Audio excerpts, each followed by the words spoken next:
everyone? We are back this week with the Dell Technologies Championship held outside of Boston, second leg of the FedEx Cup Playoffs, and good week last week. Made some solid profit, can't complain. But this week, I'm looking to do a little better. Got a pretty good gauge on things statistically. I like the way a lot of the prices set up, particularly on FanDuel. I'm going to make some edits to the sheet real quick while I talk. But overall, I don't know how strong my takes are this week because I haven't really listened to or watched anyone else's content, but I do have a pretty good feel for this week, so let's dive right into it. I've got it sorted right now by DraftKings price, which is just where I know most of you will be playing. If you want access to the sheet, I can post it, and that's not really a problem. So just ask and you shall receive. These odds are pretty current. I think they were posted yesterday, so unless they've changed dramatically since then. This is a Friday start tournament, so that's why taking things a little slow this week. But let's start at the top with the DraftKings pricing. We've got Dustin Johnson, world number one, and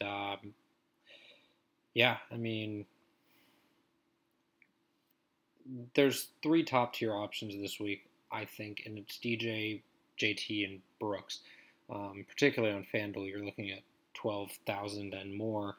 You can probably tell based on the way I have the FanDuel prices listed, I like JT the best out of those three over there. I probably do on DraftKings as well. But I'll go player by player as usual, so we'll start with DJ. DJ, a win, a third in his in two of his last 5 tournaments. He only has one result out of those, which is outside of the top 25. There's not really much to say other than I just look at his record here and I see 2 4th place finishes coming, since way back in 2012 and 2009. I don't love it. I don't love it. Sure, he could go out and win here, but JT's already gone out and won here, and he is in just as good of form. I can get a little bit of a discount. I can maybe get an ownership discount. Kind of doubt it, but on FanDuel, I really like starting. I think I started all my lineups with JT actually, besides like 2 that I made that were essentially the same core with DJ or Brooks staggered. And, you can make a lineup with 2 of these guys over there with the way the pricing is this week. There's just so many options in the 8K range that you can go down there and feel pretty good about your picks. So I don't even mind using 2 of the top tier guys if you think that, if you think that the 2 of these 3 come inside the top 5, then go ahead, play them both. I don't think a lot of people will be pairing 2 top studs together on FanDuel, so I don't mind that option. But JT is probably my favorite play of the week. I really like him here at this course. It allows you to go low. JT can do that. His last 3 tournaments, 8th, 6th, and 1st. We've got, when you look at JT and Brooks, they've essentially got the same record here and the same recent form in the last 3 tournaments, except JT has a win here and Brooks finishes 18th. So, you're really splitting hairs up here, but I just like that JT's done it before here. I just like that confidence that he knows he's won here before, so he can go out and do it again. Brooks, the irons, these guys are 1, 2, and 3 in ball striking. Brooks, JT, DJ. That says a lot. Brooks's putting is holding him back, and if that normalizes watch out. Because, I mean, if you're finishing 8th, 1st, and 5th, and you have a miscut, you're number 1 in ball striking in the last 5 tournaments, and your putting is 79th, like, imagine if he just has a decent putting week. So, and this is out of the field, mind you, these numbers. So 79th out of 100, not 79th out of the whole tour. So that's not great, but certainly that can change this week. So I'll probably have a lot of Brooks and JT. I'll probably not have very much DJ at all. So there's that. Rory has 2 wins here, which is obviously very impressive. Miscut last year, not really going to hold it against him, but in the recent form, the British, or the Open Championship, runner-up, but he has top 5 there the last 4 years. So for me, I think Rory is the ultimate GPP play this week. I think he will be the lowest owned out of the guys above 10K, and in this kind of mid-11 clump on FanDuel. Struggle to really call it anything else. But yeah, I think he'll be very low owned, so I think you can go in on Rory if you want, but I personally won't, because I think that Brooks is just such a stronger play above him. And I think Brooks honestly could go low owned again this week, so there's that. The public, I don't think really respects him as an overall golfer, despite him winning majors, which is very strange. I think that maybe part of the reason for that is the public thinks that, the new wave happened. Okay, the new wave happened. It was JT, it was Spieth, it was, it's Bryson, and they're kind of like new wave. Brooks doesn't fit in any sort of like wave or like revival of golf narrative after, post Tiger.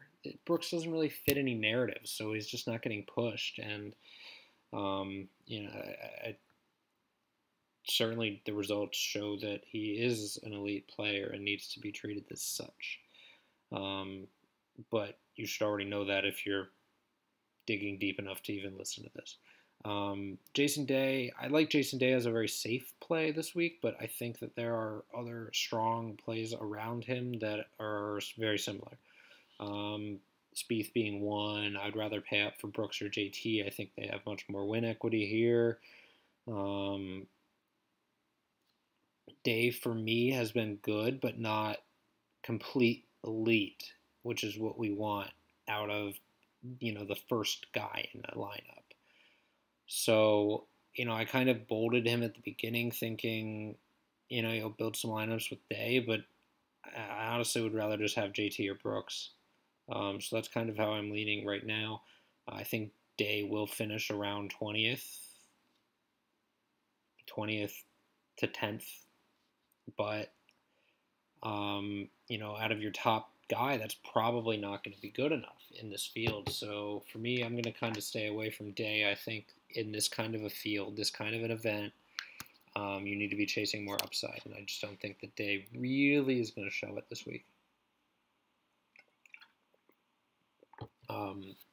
Spieth is interesting. The beginning of the week, I thought I'd be more in on Spieth here, and I'm really not so far.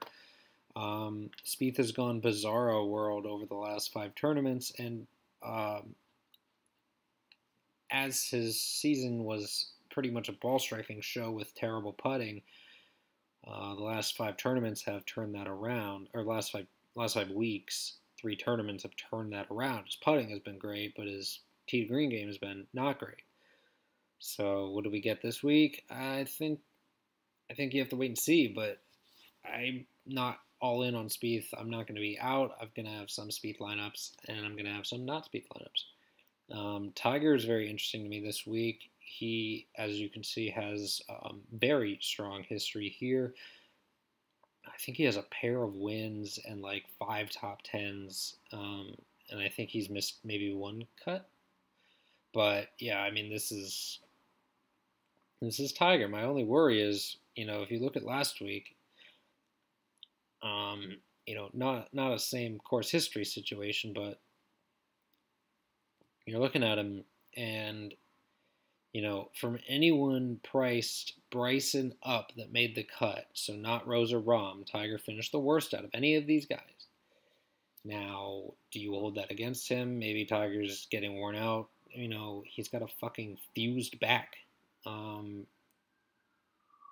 So maybe, but I don't want to buy into that because then he probably wouldn't be playing here. It's not like he's that high up in FedEx Cup, but granted, it's Tiger. He's an animal. I like Tiger this week, but I don't really necessarily consider him a cash play. I think he's got as good of a chance of winning as Spieth or Day. If I'm, being real, probably doesn't happen, but I do like Tiger to do well this week. I don't know if he's exactly safe, though, and that worries me a bit. Adam Scott, another guy that I thought I was going to say is very safe, but the more I look at it, the more I notice that Adam Scott has apparently been putting the lights out in his last 2 tournaments, which is very un-Adam Scott-like. And I know some people have seen this picture of him putting with a regular length. Looks, for him, short. Regular length putter on the practice greens, but he's had that regular shorter regular length, I don't know what you want to call it, compared to what he normally uses, putter in the bag for the last few tournaments. And I thought that was strange because most guys want an extra, usable tee to green club in the bag. But Adam Scott, much like myself, probably doesn't need a 3 hybrid. You can just kind of not ever hit that club. So he can just put another putter in the bag. That being said, I really do like his course history here. Miscut last year. I'll give him a pass for that. He really struggled at the end of last year. So I think he's kind of rounding into Adam Scott form. You look at it, the ball striking is still there, as it always is. The approach game is there. The putting is there. The birdie or better is there. The mojo of Adam Scott, the ball striking, everything that we like about him is back. So I like Adam Scott here this week. That FanDuel price is juicy at 10-4. I may have all the exposure to him over there and kind of let myself gravitate toward Tiger and Rahm around him on DK. But I do like Scott. I will have some of him on DraftKings, but FanDuel, he's definitely a core play for me. Rose, I'm going to be fading. I don't like his history here. I mean, for a guy this elite in the past 12 years to have only 3 top 16s, 1 top 5, 1 top 10, or 2 top 10s, that's not good. It's just not good enough. And he didn't play well last week, coming off whatever the back problems. I'm just not going to go back there this week. I don't really see that burning me either. Jon Rahm, very interesting case. May be low owned this week, but finished 4th here last year, and had a atrocious putting week last week, and that was basically the reason he blew up. Just couldn't putt. Some stat I saw on Twitter, I believe it was from the guy Dave Matthews who won or Drew Matthews, the guy who won the Masters Millie Maker, I think, said that Rahm, after weeks where he's negative strokes gained putting by, I forget what the number was, but follow-up weeks, just off the charts putting performances. So, if you want to buy into that 4 bounce back event sample size, go ahead. But personally, I'm not going to buy into Rahm because he's going to have an enormous putting week this week. I think that's very short-sighted. I think this course fits his game. Great ball striker. At any event this year that really hasn't given him fits, in past years and that kind of thing, he's been very strong. So I do like Rahm here. want to say he's a cash play, but it's hard for me to do that with him coming off a a terrible putting week, miscut. Maybe he just has another terrible putting week, and that would really suck. So I do like Rom. Maybe I'll play him in one of like 3 cash lineups if I do that on DraftKings this week. That's kind of what I'm leading on DraftKings because I just haven't built that lineup that I'm like, this is the one. On FanDuel, I have. Spoiler alert, it includes JT and Adam Scott and our next guy, Patrick Cantlay. Patrick Cantlay finished 13th here last year, top 30s in all of his last 4 tournaments with 3 top 12s. Great ball striker, good putter. Basically, tee to green game is on point, and his putting does not suck. The only part of his game I worry about is around the green, but even then, he's really come into it. Sleeper for the Ryder Cup here, Mr. Patrick Cantlay. But I think I'll just have more Cantlay at FanDuel price of $10K, which is just ridiculously cheap. And I'll probably have less of him on DraftKings. This is kind of the thing with these 2 sites this week is like I really want to be playing Patrick Cantlay on DraftKings, but he's 9K. Like if Patrick Cantlay was 8,500, I'd be all in. But it's just 9K for Patrick Cantlay is like, man, it's hard. It's hard for me to pay. But I do like Rom a little bit more. I think Rom offers a little bit more upside, but it's crazy to think Rom is more risky than Patrick Cantlay, but I think that might be the case. Like, you could build a really like strong, balanced lineup this week, starting with Cantlay or Rom. So I think that's going to be one of my cash builds. Hideki, I really like as well. Hideki's really coming into form. Ball striking is back. Putting's still not quite there, but it never really is with him. Played the last 4 weeks, all top 40s, and 2 top 15s in his last 2 starts, which is great news. A trio of top 25s here in his last 3. I really like Hideki to do that again. DraftKings probably a better price for him than FanDuel, but I like him on both sites as just a good, strong play. Finau, a little worrisome for me. I think this might be a Finau letdown spot, but then again, I've been waiting for these all year, and they just haven't happened. So I think for Finau, the breaking point for me is just that his course history is a little bit less impressive than some of the guys around him, despite the recent form being just as good. So I think I'm going to be passing mostly on Tony Finau this week.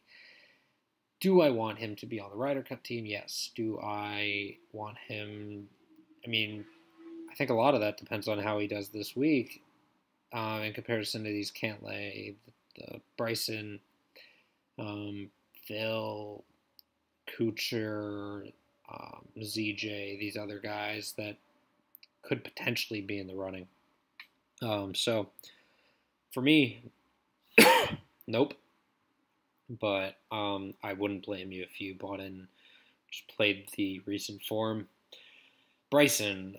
Bryson's interesting to me. I don't think a win is going to stop Bryson from wanting to win.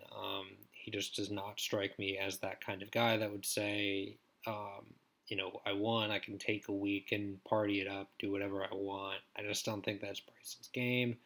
I do consider him more of a GPP play, though, if I'm being real.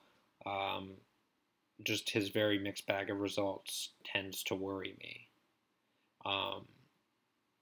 Stenson I like a lot. Very good results here at this tournament in the past. A win, a runner-up. The ball striking has been elite. The putting hasn't quite been there. That was the Wyndham where he just was terrible at putting. Bad putting performance there at the Wyndham, but bounced back with a 20th place finish. Where was that?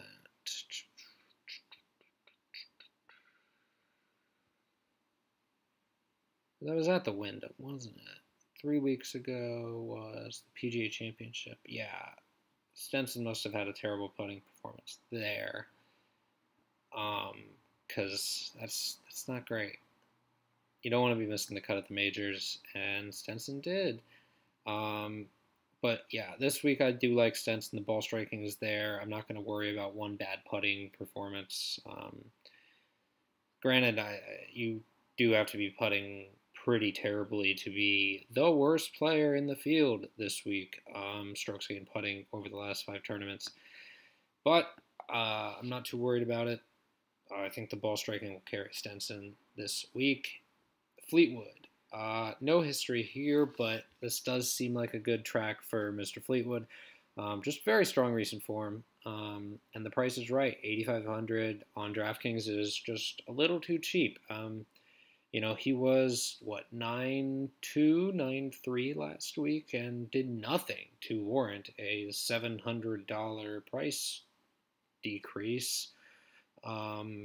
So for me, I'm going to be in on Tommy at this price. I just see a lot of upside and not much downside. So Tommy at 8,500 I think is a steal on DraftKings. Patrick Reed at 8,400 feels much the same. Patrick Reed with 3 top 6s in his last 3 times here.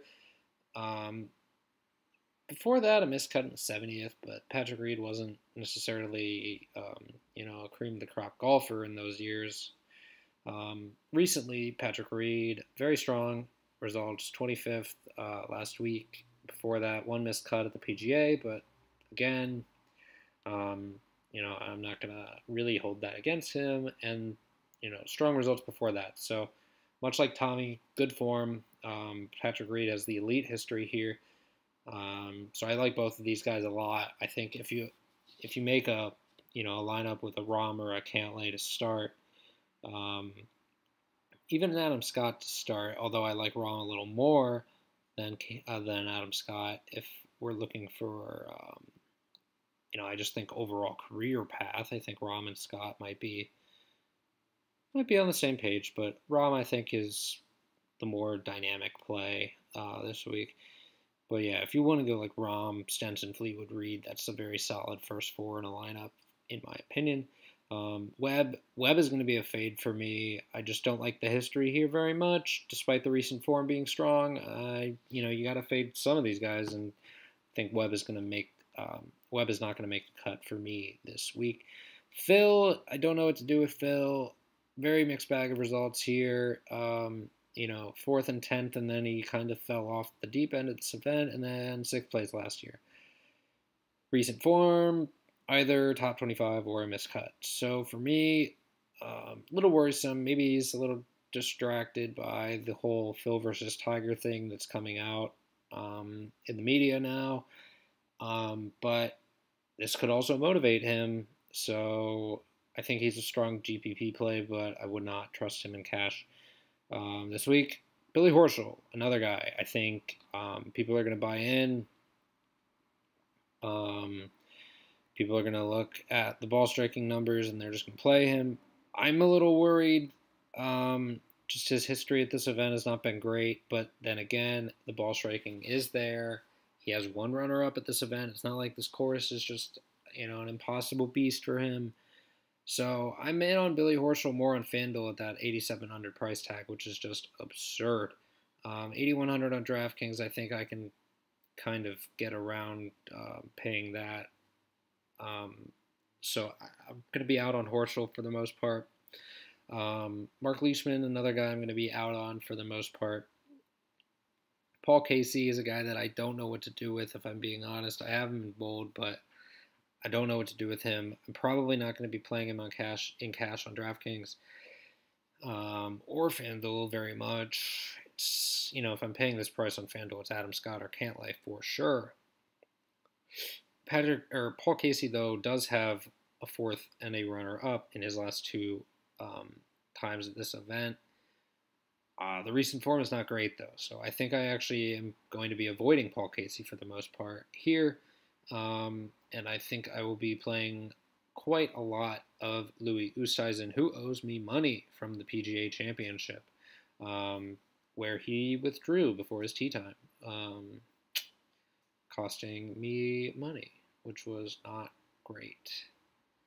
But we're getting to Louis. Louis 3 top 12s here, a runner-up, a 30th place, 3 top 30s in his last 3 events. I don't really see a reason not to be going back to Louis this week. I think he is a very strong play in this kind of value range on both sites. Sneds, I think I'm going to be fading here, coming off of a very emotional win, course that he played well at, 7 years ago. But other than that, really hasn't been great at. So I think I'm going to be avoiding Snedeker for the most part. I have him in bold. Why do I have Snedeker in bold? I have him as bold as like a safe play. But I really don't love him. But I consider him. What the hell? I really consider him to be more of a GPP play if you want to play it.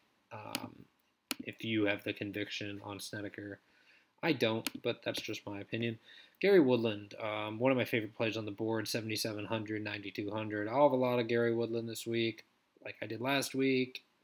Kind of let me down last week, if we're being honest, but 18th, 15th, 12th here in his last 3 times, and last year he was not playing great heading into the playoffs. So I'll be in on Gary Woodland all over the place this week. One of my core plays. Tyrell Hatton also going to have a lot of this week. I like Hatton, Usti, and Woodland a lot in this range. Those would be my 3 plays out of this range. 78, 7,700. Hatton, good at 9K on FanDuel as well. Just very strong recent form. Good ball striking numbers. Just really impressing me lately. So I'm in on Hatton. Bubba, I'm out. Wise, I'm out. Kuchar, I am out. ZJ, I'm out. Why ZJ in bold? Oh, safe play, cash play, beginning of the week. I do the bold, I do the red, I do the blue. ZJ, gonna be a fade for me now. Actually, I'm moving ZJ back to the GPP category. I think he has that top 20 to top 10 upside that you want from a guy that's in your value tier, and I think he's just kind of like a safe, boring, not sexy play. He's not going to light it up probably, but I think he's definitely a candidate to have a strong week. That kind of strong week that nobody will talk about. Oh, ZJ, another top 20, but nobody cares in, the grand scheme of things. Kevin Na. I like Kevin Na here, but I don't love him. For me, it's going to be more of a GPP play, but I probably won't have very much at all. I'd rather play Zach Johnson. I'd rather play Billy Horschel on FanDuel. Kevin Na just kind of lost in the shuffle. Ian Poulter, much like ZJ, I think he's just a safe, boring, not sexy play that, if I'm being honest, I like other guys around this price more than him. So that's kind of how I feel about Poulter. RCB had that strong 3-week stretch and then kind of didn't play too well last week. I don't know what to do with him here this week. I really like the way, he was playing before last week. You could go back to him. I don't think many will. Noren's going to be a fade for me. Just in these like American playoffs, I just don't know how much he gives a fuck. Charlie Hoffman probably not so much of a core play for me as the bold suggests. Going to be more of a GPP play at this price, but I definitely don't think I would be playing him in cash just after I looked at all these other guys around here. Xander is going to be a fade for me. Berger is a fade for me. Keegan, actually one of my favorite value plays. Just look at the results. He's got top 35s here, top 25, 4 out of the last 5 tournaments he's played at this, or last times he's played this tournament. Was lighting it up last week and then had a very bad final round, but I think a lot of that was pressure that he hasn't felt in a long time. I like him to go out and have a solid week this week. At this price tag, I can definitely merit playing, dare I say, Keegan in cash. I don't want to do it, but it, I think, is definitely an option. Jimmy Walker is going to be a fade for me. Stuart Sink, fade for me. Kyle Stanley, I think, is a GPP play. I don't really love Kyle Stanley as a player. I just don't think he's that impressive. So for me, it's going to be a fade. But he's just another one of these guys. Great ball striker. The putting always holds him back. If he has a average ball striking week and the putting sucks, as it usually does, he's going to miss the cut. So for me, I'm out on Stanley in cash. I think he's a GPP play for sure, just upside in price, but I don't love him as a core play. I would rather take Keegan, actually, just given, form and history here. Griot is going to be a fade for me, but I can see merit in playing Griot in GPPs. That's why I have him in blue. Brace is a fade for me. Moore is a fade for me. Benyon, God, if only he could putt. Kevin Kisner, Cam Smith, Ches Reavie, Pat Perez, all going to be fades for me. Adam Hadwin, an interesting case, guy who played well here last year, finished 11th last week. I can see a reason to play him in GPPs. Ryan Palmer, there's water on this course. I'm going to be avoiding Ryan Palmer, although the stats really surprised me. They really did. So for me, I think Ryan Palmer, if you want to play him, that's a shot in the dark. I don't think many people will be on him at all. Just play him and hope for the best. Probably don't watch his shot tracker, though, because it's going to have some balls in the water, probably. Luke List, fade for me. Let the fish play Luke List. Kevin Chappell, fade for me, despite the good history here. Just hasn't been playing well enough overall lately. And Chris Kirk, very interesting play down here. Bottom of the barrel, 6,800 on DraftKings. FanDuel, 8,300. Along with Kyle Stanley, 8,300, I should say. That price on Stanley is probably too low, so I can see a reason to play him there. I can see a reason to play Kirk there too, but Horschel at 8,700 should be your 8K play. Kirk, though, he actually won here 4 years ago, which is very interesting, and even did decently well here last year when he was in a major slump, but 78th last week. Just no top 10s really recently. Just kind of a little worrisome there for Kirk, but I definitely see the merit in just playing Chris Kirk as a punt of a value play. So I'm in on Kirk as just a pure value play. But yeah, overall my favorite plays of the week. Starting at the top, JT probably my pick to win again.